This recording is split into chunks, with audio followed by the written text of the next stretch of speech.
Welcome to Wisconsin, where the battle for glory continues at Road America. This iconic circuit, steeped in American motorsport history, plays host to round 8 of the ISR AIC Championship, the United States Grand Prix. With just 3 rounds remaining, the stakes have never been higher. Road America, one of the longest circuits on the calendar, is a favourite for drivers and fans alike. Known for its high-speed straights, challenging braking zones and unforgiving nature, this track demands everything a driver has to give. Tonight, it will play a pivotal role in shaping the championship race. After 7 thrilling rounds, the championship battle is tied at the top. Douglas Anderson and Jonathan Carrero sit locked on 78 points each, but it's not just a 2-horse race. Marcus Townend and others are still in contention, ready to capitalise on any mistakes, and with just 3 rounds to go, every overtake, every pit stop and every lap could define their season. The fight for the crown is far from over, and joining me in the box today is once again, for the first time in a long time, the first time this season, Zach Swader. Welcome along. Toby, it has been a minute, but it's great to be back here in the booth with you. I can't wait to see how today is going to change out everything. As you said, Douglas Anderson and Jonathan Carrero tied on points. This could go down to the wire, Toby, but anything can happen in the AIC, and Toby, it usually does. I'm sure this is going to be a very exciting race today. It has been a long time since we've had a championship battle this close, potentially the closest we've had in the series. Now, getting into qualifying then, Marcus Townend obviously received that qualifying ban last time out for his incident in California. He starts at last, and then Gareth Lennon, P20, will line up alongside Olav Oddbjørn, who's an outside championship hope. Bad result for him. First man in the championship battle though, Douglas Anderson, P18, alongside Craig Evans. Bad result for him. Ed Cantwell will then line up P16, Callum Spencer in 15th, respectively. But Jonathan Carrero just 4 spots up the grid from Anderson. A bad qualifying for him too. We'll see him P14 alongside Byrne. Then it's Kevin Jacobs, Season 4 championship alongside his compatriot Andrew Pavia. Valerio Campagnari gets a top 10, best result he's had in a while against James Underhill in P9. Josh Martin will line up P8 alongside last week's race winner Joshua Wood for JR Wood 1 Racing. Colin McAllister bounces back to form, qualifies P6, and he's alongside Tom McDonald, the second of the Macca Motorsports, who will line just behind his brother Craig McDonald in P4. Christian Brazilov bouncing back to another strong result. Philip Blum lines up P2, and for the first time in an awful long time, a familiar name in Christopher Pettersson returns to form at the front of the grid. It'll be the battle between the Swede and the American looking for his home Grand Prix victory. Can this be the second American to win at their home Grand Prix this season? He has a tall order to follow though. We have the shortest difference between pole and second all season. Christopher Pettersson will be aware of that, so he needs a good start. And here we go. Lights out and away we go now. Who gets the best start? It looks like Christopher might be on the hard compound tyres. That might sacrifice him, but no. Fantastic start from the Swede. Straight up into turn 1. He's flying, and we've got a car flying in the background. Olav Oddbjørn. It looks like he's had a start line crash and has gone flying along, but here we can see Philip Blum under significant pressure from Christian Brazilov straight off the line. He's looking like he's going to try go down the inside. Is he going to be able to pull it off? He hasn't got it done just yet, but he's got a mighty long straight as we head underneath the Where the Real Cheese People sign, and what will be cheesed off will be Philip Blum. He gave away the potential to take P1 into the first corner, and he will have to settle for second if he can maintain it. But Christian Brazilov looking to go all the way around the outside, and he pulls off the move. Fantastic start from the Bulgarian, and lap number 1 truly underway, Zach. That was a great start by Pettersson. He basically pulled off, and as we got Callum Spencer off into the dirt, I wonder what happened there. We'll have to get a replay to see what happened with that one. And who knows, that could also have been what happened with the Olav Oddbjørn start. But what a fantastic start from Christopher Pettersson. And he's already pulled a 2-second gap on Brazilov, Toby. He's looking like he could be a favorite here. But going through the field now, it looks like everybody's like basically, hopefully, calming things down. But yeah, that was just a crazy start from Pettersson. Hopefully he can keep the momentum up as we keep through along this race, Toby. Yes, so Pettersson has a 2-second gap to Brazilov. A man who doesn't have that much time to spare though is his teammate Campagnari under significant pressure from Toby Byrne in the Ospreys Racing Now car. And Jonathan Carrero, a championship contender, has made up a place, but looks like he's under a little bit of pressure from Kevin Jacobs. Where is Douglas Anderson? Has not made any gains on this first lap. So, crucially, I think our top 3 in the championship are all not in the points, but Philip Blum is on the back of Christian Brazilov looking to undo that damage of the first lap. But it looks like Brazilov actually has DRS, so I wonder, was there an opportunity there where Blum was ahead, but behind in the detection point has given Brazilov the DRS again, and we can see Tom McDonald all over the back now of Philip Blum. Tom McDonald is our first driver, I believe, on them super soft compounded tyres. There's confirmation on the right now. Both McDonald brothers opting for the aggressive strategy of starting on them super soft, but as we've seen all season, Zach, the hard compounded tyre is arguably the best race tyre. Philip Blum looking, but nothing doing. and we will see some aggression from the McDonald brothers at the start, but there's a long way to go.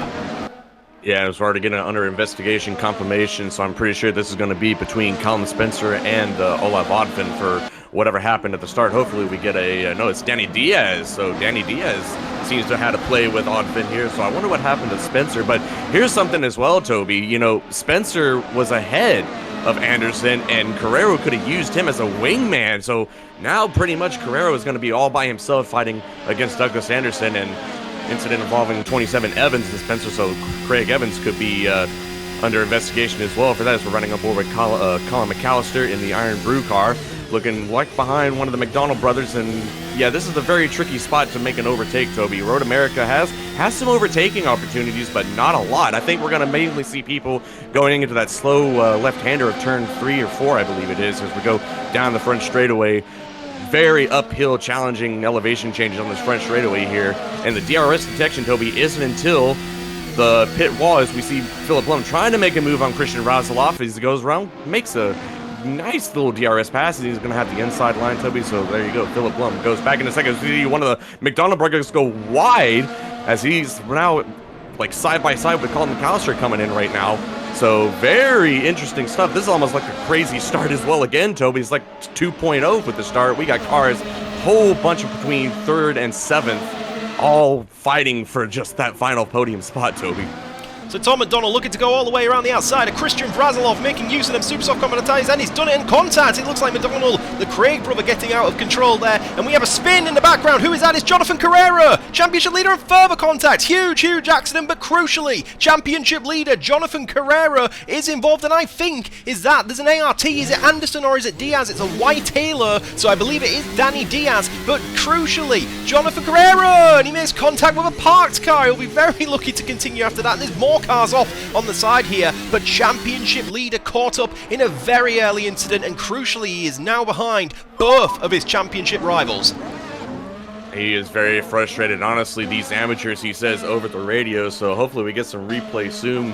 But that was just chaos. It looked like all that stemmed from one of the McDonald's brothers cars getting loose out of that slow. I told you, Toby, this is a very challenging corner. That left-hander is probably going to catch a bunch of people out, and it sure enough did. And here we go. Here's some replays now. We're going to go on board with Olaf Oddfin. Gets a decent start, and he gets having to check up for the guys in front, and obviously kind of bogs it because of that. So going down the straightaway here, there goes, well, oh, he gets tagged from behind. And so that's what we saw at the start, and that definitely was Danny Diaz, so that definitely answers that question. He just literally just plows into the back end of Olaf Oddfin. Here we are on board with Danny Diaz himself. A lot of checking up to do. They get a bogged down start. Let's see what happens. And yeah, I guess he just wasn't expecting Olaf to check up, because Olaf had to check up for some traffic of bogged down cars in front of him. I guess he just wasn't expecting Olaf to get that slow of a start. Here on board with Colin Spencer, right behind Ed Cantwell. And let's see what happens here. And yep, he gets tagged from the back, and that's what happened with Craig coming up behind him. And that was unfortunate, but it plays out because, you know, Jonathan Carrero ended up in that incident that we just saw. But that could have been crucial, using, you know, Spencer as a wingman, as we're on board with Craig, into that slow left-hander. And yeah, just a lot of cars checking up. So right there, Toby, I told you, that is going to be a very crucial corner that everybody's going to have issues with, especially in traffic. So just a lot of chaos at the start of this race, but more chaos or so in lap 2 or 3. Hopefully we get some more replays as well. And here we go. So here's Christian Razloff at the start. Decent start from him, but you look at the start that Pedersen got. Just absolutely nailed it on the start and checks up. As we go into the first corner, let's see what happens here. Gets onto the curb. There's Blum on the outside. This must have been for the overtake. Nice little corner right there. Side by side with Blum. Very good driving from both of these guys, respectively, giving each other room. But just look how far that Pedersen already has got, taking advantage of these two fighting. And here we come into the tricky left-hander of turn number 3. Side by side and almost some contact, but Razloff took the advantage of it, but Philip Blum looked like he hit the curbing. So that's how he made the overtake as well. Goes off a little bit wide here, but he's safe to say so. But yeah, the distance between Pedersen at the start, Toby, that was just magnificent. Fantastic start from Christopher Pettersson. We know this man is very, very experienced in doing this, obviously. He's won several ISR events, including the AIC. As we can see, Tom McDonnell is on the move on Philip Blum, and we mentioned the Macca Motorsport cars have gone for the aggressive, super soft starting strategy, and it really looks like it's paying dividends at the moment, but we know how quickly these super soft tyres can fall off, so he really needs to make the most of this. DRS will be enabled, of course. The DRS zones are the start-finish straight, and this state, as we can see, Tom McDonnell eager to make a move, but nothing doing, so we can review the penalty that's coming through. We'll see who is falling foul. It is Diaz causing, and contact. James Underhill has just nerfed Craig McDonnell. The other McDonnell has just been pushed off the circuit. Yeah, confirmation from McDonnell himself. There was contact there, and he was just pushed through. So we can see Toby Byrne is fighting away with Andrew Pavia. Andrew Pavia, of course, had a dominant victory earlier in the season, but has struggled to sort of recuperate that since. Another penalty comes through as the two Ospreys Racing Nows run line astern. It's 5-place grid penalty for Evans and another one for Diaz then, so those two foul and foul of the stewards on this occasion. But I can't really tell what tyres Pavia is on, but it looks like he survived this attack for now. But it certainly looks like Byrne on the medium compound is quite fast, so it'll be interesting. If Pavia's on the super softs, that means they're falling off. If he's on the hards, he is on the super softs, so that would be very valuable information to someone like Tom McDonnell, who looks like he was getting offensive on Philip Blumzak, but now we can see other cars such as Pavia are starting to fall foul to the medium tyre runners. Yeah, they could be making their stops here in the next 1 to 2 laps, Toby. These guys in the super softs, they are the quickest tire, as we know, but they get just chewed away and spit out like it's nothing because they just wear easy. And especially on a track like this, I can see Toby Byrne going to make the move on the outside of Andrew Pavia. DRS helping him as well. Just a crazy move, nothing doing for Toby Byrne. That's textbook for him. He's probably one of the most decorated guys in the AIC, but Andrew Pavia says, no, actually, I'm going to try to take this place back. He's got the inside line, and Toby Byrne comes out the outside. And here comes Marcus Townend. He's going to have a scrap at this battle here. He's going to try to work with his teammate to hopefully get past the American. As now they're going to try to make it 3 wide, but Marcus thinks better of it, thankfully, because that could have ended in tears as they come into the slow left-hander. Side by side, but Andrew Pavia, looks like Toby got a bad exit, so Andrew's going to live to see another day after that one, so that could have been very crazy if Marcus Townend decided to make it 3 wide. But here we go, looking at our championship contender. Jonathan Carrero had that incident at the previous lap. He's going to come behind Dan Catwell, so he's going to try to make a move and try to gain whatever place he can to hopefully, catch back up with Dougie at pit stops. And here we go. Let's take a look. Speaking of, see what happened with John on the replay here. So we're going down behind. Looks like that could be Marcus Townend. He's behind. All that going on. Coming into the slow left-hander. Those two kind of come and collide, and he just had nowhere to go, Toby, because it looked like Marcus was going to make a move and just thought better of it. And there you see Danny Diaz and one of the Iron Brew cars getting tangled up in front of him. That's Gareth Lennon.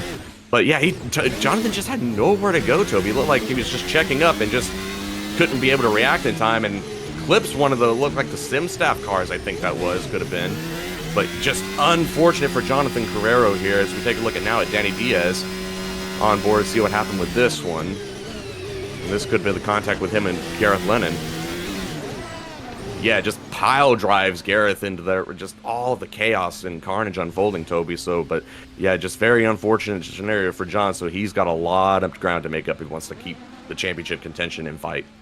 ART, Panasonic Toyota, are getting their absolute money's worth from Danny Diaz's Halo today. That is the second time we have seen him underneath another car. Very, very good stuff from the Halo there. So Marcus Townend obviously getting involved in Nason again, another check-up, and Jacobs is turned around, and I think that must be the car that was eventually clipped. So he's coming into the next section. We can see more contact occurring up in front of us, and I wonder if this is it. So Colin McAllister, right up behind one of the Macca Motorsport cars. Colin got his first point for the first time since round 1 last time out in California. Has it all come undone here just across the few states in Wisconsin as he goes, and yeah, oh wow. So yeah, check up from the Northern Lights Racing car there. He's spun around and another car collects him, and that'll be the other car we saw off, I imagine. I wonder who it is, and it's last week's race winner, is it?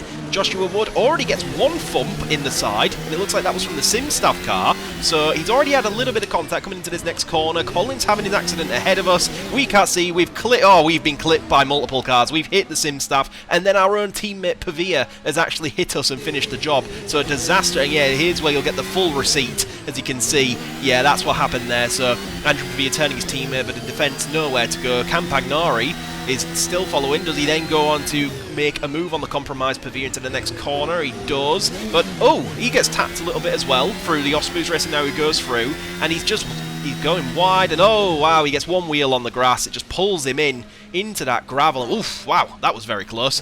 But that is another corner that is quite infamous because, as you can imagine, Zach, you clip one little bit of grass on the outside, there's a big gravel trap waiting for you.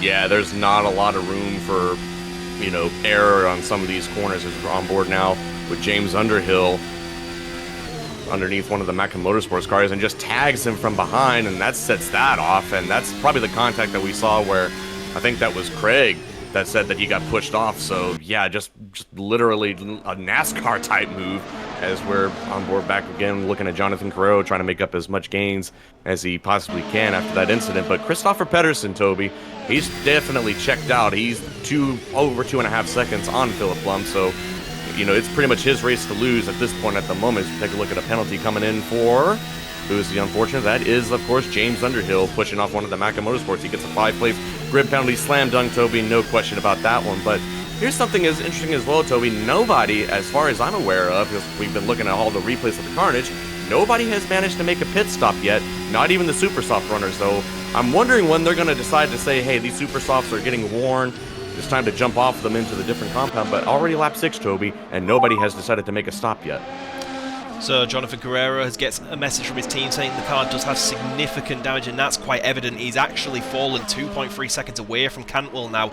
They're just keeping going in case any more chaos unfolds. But yeah, here we can see Tom McDonald, is looking to make the move on Philip Blum, but it's closed off. He'll now look to the inside once again. Here's his chance. He goes down the inside, clips a little bit of curb, and Philip Blum goes wide in avoidance. The position maintained by the American at this time. But I'm wondering if this is... Oh, wow, goodness me. So there's a big fight going on here. Toby Byrne has attempted to make the move on Andrew Pavia once again. It's been unsuccessful. He'll try again into the next corner. A little bit of contact. Pavia goes wide, and it looks like Toby Byrne might be under great pressure now from his teammate. He goes wide himself. Where is Townend? Townend's not making the move, but Craig Evans is looking for something, anything. Nothing doing on this occasion, and they'll likely all have to follow through because you do not want to make a corner through the carousel, as we've seen just what happens when you get on the marbles by yourself, aka Valeria Campagnari. So another car pushing you there is going to end in drastic measures. But Townend looking very quick at the moment on a compromised Byrne as we head through this very tight, flat out section. He's looking to the left, there's nothing there. He's looking to the right, there's nothing there. Back to the left, nothing there. Back to the right, there is nothing doing. And the Osboos Racing now has clearly no team orders at play. They are going hammer and tong. They just need to make sure they do not make contact. And here we go then. Tom McDonald into the pits, and I think James Underhill too. So the Supersoft runners finally pit on lap 7. And as I was going to say, I think what it might be is maybe this is sort of a Monza situation where, because of these super long straights, Zach, there is almost a DRS trade, and there is benefit to be had by just keeping with those longer runners in front of you and using their DRS to keep pace. As Marcus Townend finally makes the move on Byrne, or does he? They're still going side by side. Teammates, guys, remember this. Into turn number 2, Townend still on the inside. Nothing doing. Byrne covers it off, but it looks like Townend is on the hard compounded tyres, so maybe this is just the hards coming into their own right, and surely that the move's going to be complete here. If they can keep it clean, there we go. DRS popped open on Town, and they're going to be side by side coming into the left-hander. I think Craig's going to hope that they make some contact. He'll benefit, and they do make some slight contact. Team orders, boys, as you just said, and that's going to give Craig Evans a look on the outside of Town end, as Toby Byrne is going to hopefully leave these two beyond. Toby's like, no, thank you. I am keeping my hierarchy in the team here. I'm the senior member, but I tell you one thing, I got definitely scrapped between the two Osboos cars. As Marcus, I wonder if he's got some side pod damage, as he's lost a bunch of momentum as well, even on Craig. And so as we take a look, previous winners of the United States, Toby Byrne is back in season 3. So that shows you right there, that's the last time that we've had any sort of American race winner, because we haven't really had that many races in the United States in the AIC yet. But as Townend's going to make a move on Evans to try to gain back all the ground that he lost, and Craig goes absolutely wide, careful not to get a track extending, but they are side by side going through all of this and almost clipping the curb is Marcus. But he's going to try to get the move done as he's clipping the dirt. Very aggressive move by Marcus Townend, and Craig's like, okay, you win. I'm going to go into the pits. So that was a crazy move from Marcus Townend. So he's definitely making his strides as taking a look now back at James Underhill. It looks like John made the move on Underhill. I wonder if Underhill's already pitted, as that is John in front of us on the camera. John's on the medium, so it may not be too long till he'd be able to make the pit stop. But don't forget, he's probably got some damage from all of those shunts that he took within the opening stages of this race. So he's definitely going to be nursing a very damaged car, as James is going to have DRS coming in on the inside of Carrero. He's going to take the place back. Nothing to worry about for James Underhill, so makes that pass. So yeah, John definitely struggling. So this is not the race that he wanted, Toby, because he's in contention. And where's Anderson? He is 6th at the moment. So, you know, I don't think he's pitted yet. I don't even know if John's pitted yet, so maybe there's some ground to make up. You never know with these pit stops, something could happen, but definitely a race that John wants to forget at the moment. Absolutely, it's been a disaster, and especially, like you say, his championship rival Anderson, here's the man, is up in P6, so fantastic day in the office for Anderson. Townend is an outside challenge as well. He's currently in P5, so if you're Jonathan Carrero, 2 of your biggest rivals are currently well within inside the points, and it looks like, if you just saw on the timing there, Carrera has just lost another position to Andrew Pavia, was that. So Jonathan Carrera falling even more, and like you say, he is nursing a damaged car, so there's really not much he can do. But this man is just cruising, 5.9 to Vrazilov behind. Now, it is important to note, Tom McDonald and Philip Blum have both pitted, so those guys will be making time back now, so it'll be an interesting thing to see how the former NORL team, Nemesis Racing Team as they're known now, will manage Pettersson's race ahead. And there is some confirmation then from Tom McDonald, his team feeding back that his pace is really good, so the undercut could be something to watch out for. But Pettersson built himself a nice little gap. He's going to have to hope it is there soon, because there's only going to be 3 laps left remaining, and if he does, God forbid, come out behind any of these cars, he's not going to have a lot of time to react to it. Yeah, he definitely is. As we see, finally, it looks like Jonathan Guerrero is going to make the pit stop, so let's see if they can be able to work out some of the damage on this car.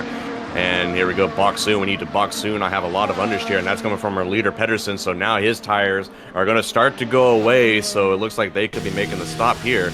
But yeah, John in the pits now. They're going to hopefully fix some of the damage and try to gain what little momentum and points that they can probably claw to keep John into the points with this one. But as you said earlier, even, you know, Marcus Townend, who, you know, at the moment is in 4th, but that could shuffle about.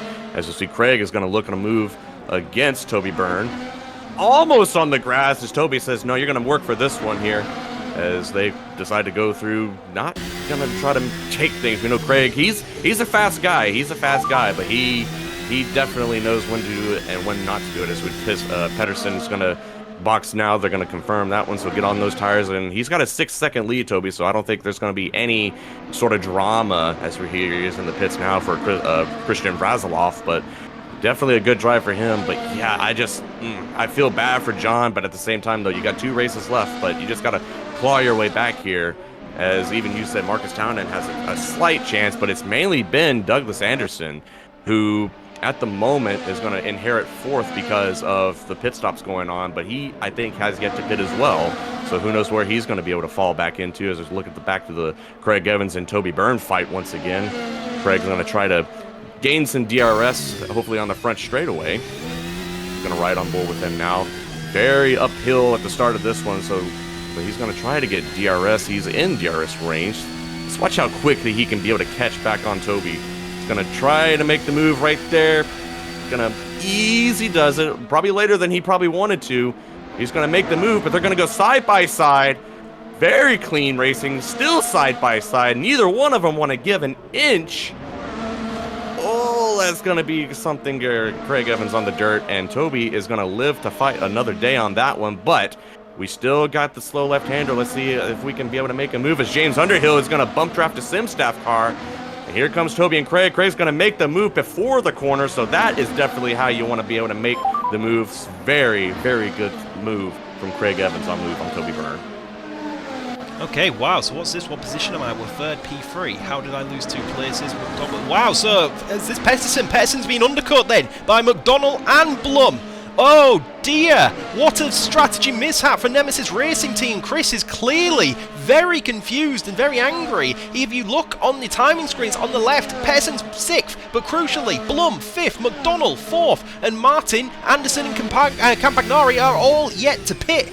Pettersen has come out in a net P3 from a race lead we thought was all sewn up, and he has every right to be furious. This is Nemesis Racing Team's first opportunity at some serious points. The team are last in the standings at the moment. This was an opportunity to throw themselves back into it, and have they thrown it away? Now Pettersen will have a pretty big tyre advantage, but we're on lap 11 of 12. He's got 2 laps to do something about it. We'll see once we come through the line what are the gaps. So McDonald has a 1 second gap to Blum, and Pettersen has a 2 second gap to Blum. So effectively, what do we need to make up? Another 3 seconds. McDonald being encouraged, 2 to go, bring it home. So that is encouraging stuff for McDonald, but disaster, Zach, for Chris Pettersen. I think he left it a bit too long there. So that was a very interesting start. I just wonder why they didn't bring Pettersen in, because he, I'm pretty sure he was already complaining, Toby. Remember, he was already complaining about understeer, as James Underhill is going to try to make a move right there on Razaloff, but nothing doing. But he was already complaining about that he was having to understeer Toby, so you would think as, whoa, Toby Byrne giving a little bit of a love tap back to Evans as we cut away on that one. So that was interesting as we take a look at Danny Diaz, going to make a move right there on Campagnari, but nothing doing. A lot of moves going into this left-hander, but yeah, I'm very much as confused as probably Pettersen is.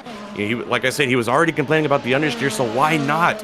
Why not bring him in? You had a decent gap, but they allowed them to be undercut, so definitely questions are going to be asked. But if we take a look now, Philip Blum is going to make a move on one of the McDonald's cars, but nope.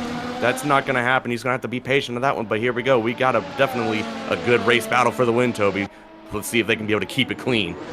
Philip Blum chasing a home Grand Prix victory. Could be our second American in 2 North American rounds to win their home Grand Prix. And Blum, we talked about Nemesis Racing being the last team in the championship. Philip Blum is the last driver in the championship, so it could be redemption day for the American. But Tom McDonald thus far has managed to subdue that gap. But we will crucially come into that turn 3 where we see moves all day long. Now Philip Blum is on the Super Soft Commander tyre. We don't know how much grip they've left back in that. I don't actually know what time Tom McDonald is on. I think he might be on the hard compound of tyre, but here we go. DRS will be activated for the home boy, Philip Blum. He will come up the back of Tom McDonald. Look to the outside. The inside was close as he turns back to the inside. No, nothing doing. He was so close, and I don't know if there's going to be another opportunity, Zach.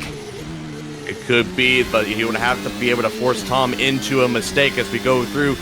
Right-hander, then we're going to go down into the chute and into the carousel. He's a little bit far back, just over half a second. Going to make a move, hopefully catch up to him before they get to the front straightaway, but I don't know if he's going to have enough time unless Tom McDonald makes a mistake. He's a bit too far back, I think, to make a move into everything else into the chutes, but... And look at this, Christopher Pettersen could be sniffing second. He could try to make up if any of these guys make a mistake. Christopher Pettersen definitely made up a lot of ground. He's going to be seeing red because of getting undercut by these two.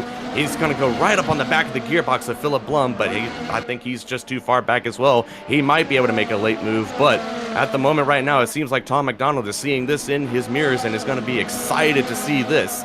But I don't think nothing is going to happen. But here we go. Tom McDonald is going to win in Road America, Toby.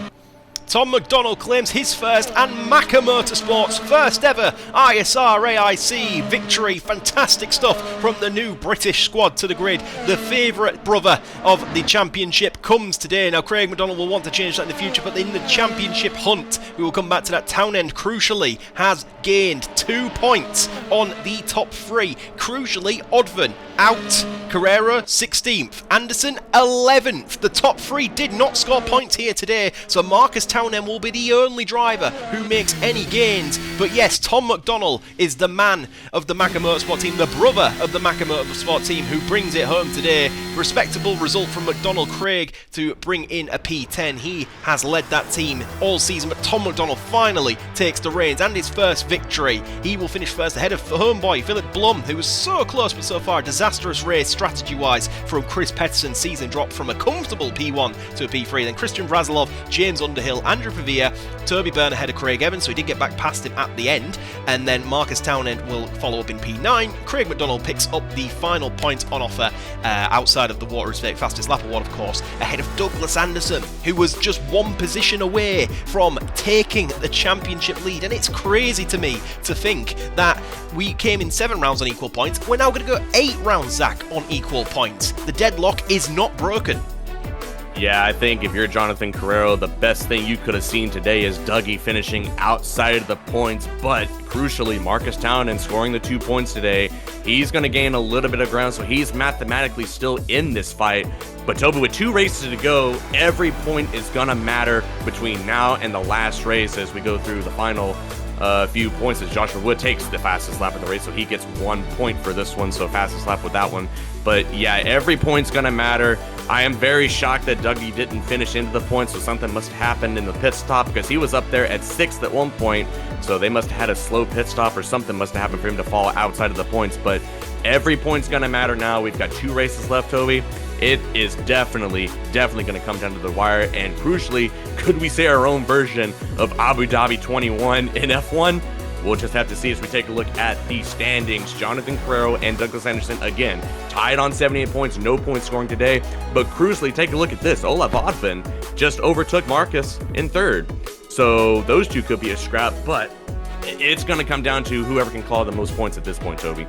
Yeah, so Olaf Oddvin, despite his DNF today, just holds off Marcus Townend in 4th place with 61 points, but crucially, that is only, as we said, this is the exact same sentence as they did in California, but that's only 15 points outside of the championship, so all it takes is another non-point score for Carrero or Anderson, and Olaf to finish 2nd. He could even finish P3 and get himself into that conversation, but if he finishes 2nd, Olaf could take the championship lead, as could Townend, so it's still very much a 4-horse race, and yes, like you say, could we have our very own Abu Dhabi 2021 going into the final round on equal points? But there's battles everywhere. Andrew Pavia a single point ahead of another 2 people tied on points. The McDonald brothers are now tied on 48 points apiece. Now that's going to be a conversation for the dinner table at Christmas, isn't it? Depending on how that one finishes. So Ed Cantwell drops to the 2nd page. He's on 36 points, just ahead of Joshua Wood on 34 points. He's only 1 point ahead of Martin on 33, who's only 1 point ahead of Byrne, who's only 1 point ahead of McAllister and Pettersson. So the grid is superbly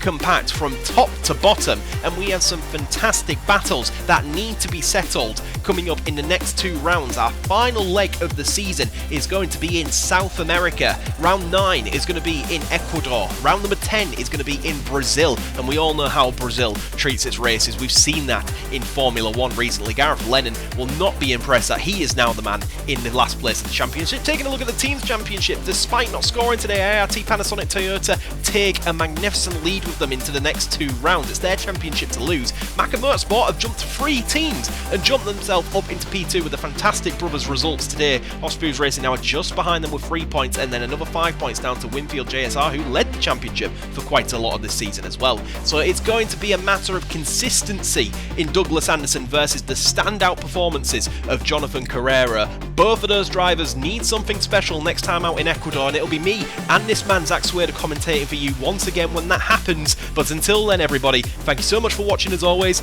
and goodbye.